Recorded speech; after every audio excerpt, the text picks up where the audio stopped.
On the morning of July 4th, 2024, 17-year-old Maisie Bitler took off alone from Williamsport, Pennsylvania, only her second solo flight ever. She was headed to LOC-I to practice landings. She never got a third. If you're new here, we break down investigations like this every week. Hit subscribe before we keep going. She was already lined up on final approach, halfway down a runway built to handle this landing easily. Then, without warning, she pulled the nose up and banked into a climbing turn at a speed too slow to hold it. Her instructor called her outstanding, one of the best students he'd trained. He had no idea she was flying that morning, not because she hit it, but because on that one day, a pilot who always asked first didn't. Over the next few minutes, what happened in that turn? Why a plane with nothing mechanically wrong couldn't clear two trees? And why her instructor still doesn't know what changed that morning? But first, who Maisie was before any of this. Because flying was never just a hobby for her. Before Maisie Bitler was a name in an NTSB file, she was a senior at Hughesville Junior-Senior High School with one clear plan: fly professionally. By summer 2024, she'd already been accepted into an aviation school built for people working toward a commercial pilot career. She didn't wait for flight school to start proving herself. Years earlier, she'd joined Civil Air Patrol, the civilian auxiliary of the U.S. Air Force that trains teen cadets in aviation, search and rescue, and leadership. By 2024, she'd earned the rank of captain, first lieutenant. Most cadets take years to reach that. People who knew her said she made every room brighter just by walking into it. Her flight training happened through the Quarter to Two Flying Club, a small operation built around one instructor and his students. She logged 21.7 hours of dual instruction before he signed off on her first solo flight, June 16, 2024, 30 minutes long. He'd later tell investigators she was one of the best students he'd ever trained, attentive, knowledgeable, outstanding in his word. There was one rule the club held over every student: no one flies solo without asking first. Maisie knew it. She'd heard it from her instructor directly, more than once. The morning of July 4th, 2024 started unremarkable. NTSB documented conditions: overcast skies, 10 miles visibility, calm wind. Investigators ruled out weather entirely. Nothing about that morning should have kept anyone on the ground. At 9:51 a.m., FAA flight track data shows Maisie Bitler lifted off runway 27 at Williamsport Regional Airport, alone. She turned southwest, then curled into the pattern for runway 9L at William T. Piper Memorial Airport in Lock Haven, a field she'd flown before with her instructor beside her.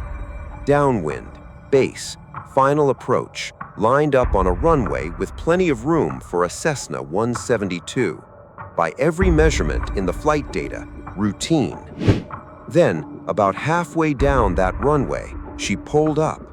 Radar data shows her climbing into a left turn, ground speed rising from 36 knots to 46. That's it. The Cessna 172N's stall speed at that weight and bank angle started at 42 knots and climbed higher the steeper she banked. She was flying at or below the edge of what keeps a wing flying. A man standing in the Susquehanna River looked up and watched her come toward him at around 200 feet. He'd later tell investigators he didn't think the airplane was going to clear the trees ahead. He was right. The airplane struck the top of a tree first, then traveled another 165 feet before hitting a second tree and coming to rest at its base. Fire consumed most of the wreckage at impact. The man in the river ran for his phone and called 911. Multiple fire departments responded to a wooded area off Allegheny Street in Woodward Township, less than half a mile from the runway Maisie had been trying to reach moments earlier. Clinton County Coroner Zach Hanna pronounced Maisie Bitler dead at the scene. Toxicology testing came back clean. No drugs, no alcohol. Whatever happened in that cockpit in the seconds before 10:10 that morning, impairment wasn't it. In a community the size of Williamsport, word didn't wait for an official announcement. For a town that watched Maisie chase this exact dream, cadet meetings, flight lessons, an acceptance letter to aviation school, the grief came in two waves. First, that she was gone. Then, later, a harder question every parent there started asking about their own kids. How does an instructor's most outstanding student make the one mistake her training was built to prevent? What happened to Maisie Bitler has a name in aviation safety circles: loss of control in flight, or LOC-I. NTSB data shows it's the single leading cause of fatal general aviation accidents in the US. Not engine failure, not weather, losing control of a flying airplane. Inside that category sits a narrower danger, the stall in the traffic pattern. Aviation safety studies show turning or climbing flight preceded roughly 85% of fatal stall accidents, and most accidental spins begin at or below traffic pattern altitude, exact the zone Maisie was flying in. Here's the physics. A wing needs a certain speed to keep flying, and that speed climbs the moment you bank into a turn. Steeper bank, higher speed required. The Cessna 172N's wings level stall speed is 42 knots. Put it in a banked turn, and it needs meaningfully more. Maisie's ground speed that morning never rose past 46.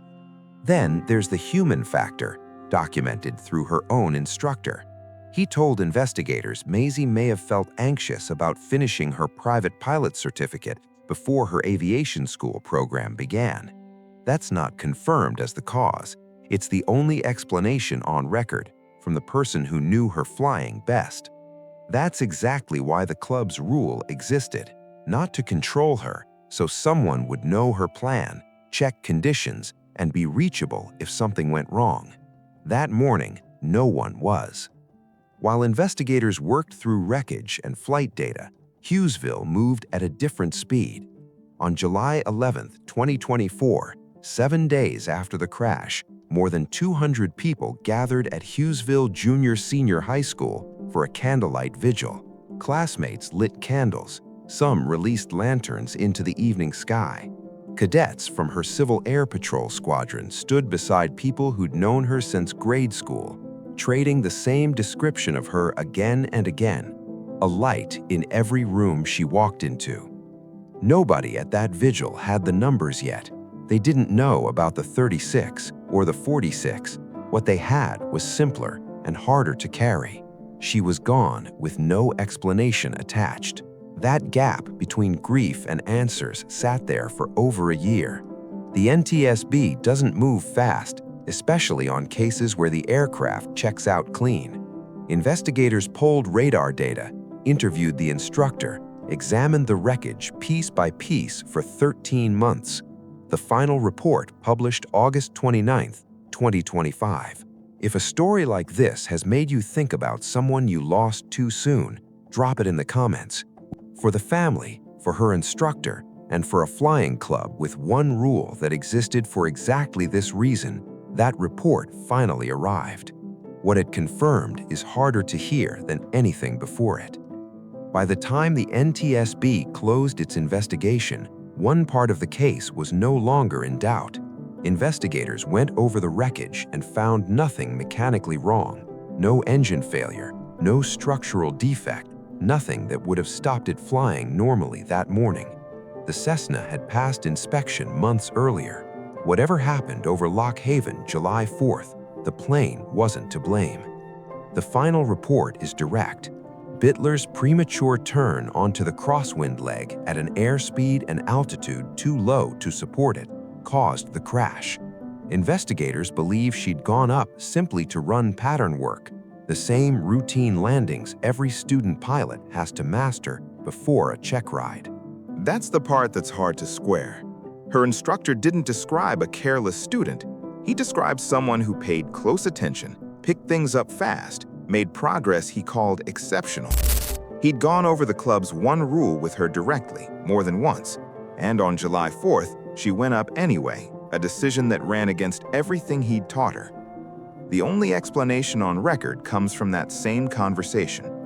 Bitler had already been accepted into her aviation school's professional pilot track, and her instructor believed she may have felt pressure to finish her private certificate before that program began.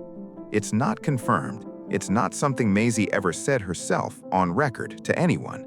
It's the one theory offered by the person who knew her flying best. A careful pilot breaking the one rule built to protect her on the one morning it mattered most. Maisie Bitler's name didn't disappear from Hughesville or from the aviation community that trained her.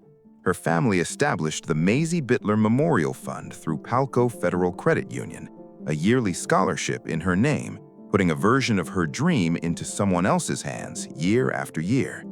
Her squadron, the Piper Composite Squadron of the Pennsylvania Wing Civil Air Patrol, posted a public tribute, someone who noticed when people were struggling, made newcomers feel like they belonged, led without ever being asked to. Almost word for word what her instructor told investigators about her as a student: attentive, encouraging, someone others wanted to follow. That's the tension this case sits inside. Aviation investigators don't often publish detailed reports about careless pilots. Careless pilots rarely make it to a second solo flight with an instructor's full confidence behind them. The cases that get studied, the ones that stay in safety data for years, tend to be about good pilots who made one decision on one morning that didn't match everything they'd shown up until that point. That's exactly why loss of control accidents involving capable, well-trained student pilots get studied. They show confidence and competence aren't the same thing as immunity from a stall. The rules that feel unnecessary on a calm, clear morning exist because someone already thought through the one morning they wouldn't. Here's what makes this case different from the version of this story most people expect. Nothing in the record points to a reckless streak, a history of cutting corners, or any prior warning sign. Not in her years with Civil Air Patrol, not in the nearly 22 hours of instruction before her first solo. Every account from the people who trained her, flew with her, led her, points the same direction. Someone who did things by the book, who followed procedure, who earned the trust her instructor put in her. That's what makes the numbers hard to look at. 36 knots, 46 knots. A narrow band of speed stood between a routine climbing turn and one the wing couldn't sustain. Investigators didn't find a pattern of dangerous flying.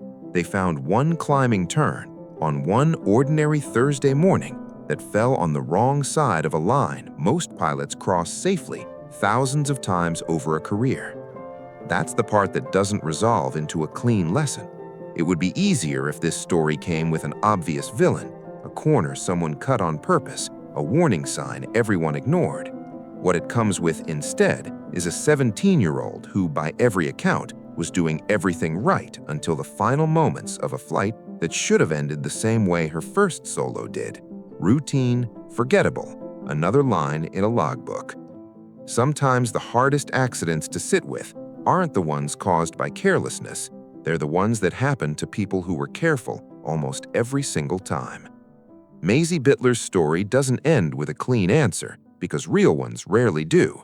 What's left is a scholarship fund that keeps her name attached to a dream she never finished, and a small aviation community in central Pennsylvania that will keep telling this story to the next generation of student pilots who come through its doors. If there's a single thread worth pulling from everything the NTSB documented, it's this. The rules that feel like formalities on an easy morning are written specifically for mornings that don't stay easy. Not because the people flying are careless, because nobody, no matter how skilled, gets a warning label on the one decision that ends up mattering more than all the others. Maisie Bitler was 17. She was good at this. She was close, by every measure that's supposed to count, to becoming exactly what she'd spent years working toward. On one ordinary Thursday morning, on her second solo flight, a climbing turn taken a few knots too slow ended all of it in seconds. If this story stayed with you the way it stayed with us researching it, hit like, subscribe for more, and tell us in the comments what part hit hardest. We read all of them. And if you want to see how much a single overlooked detail can cost in the cockpit from a completely different angle, watch Pilot's Fatal Fuel Error Kills His Own Family next. A different mistake, the same unbearable math. Thanks for being here till the end.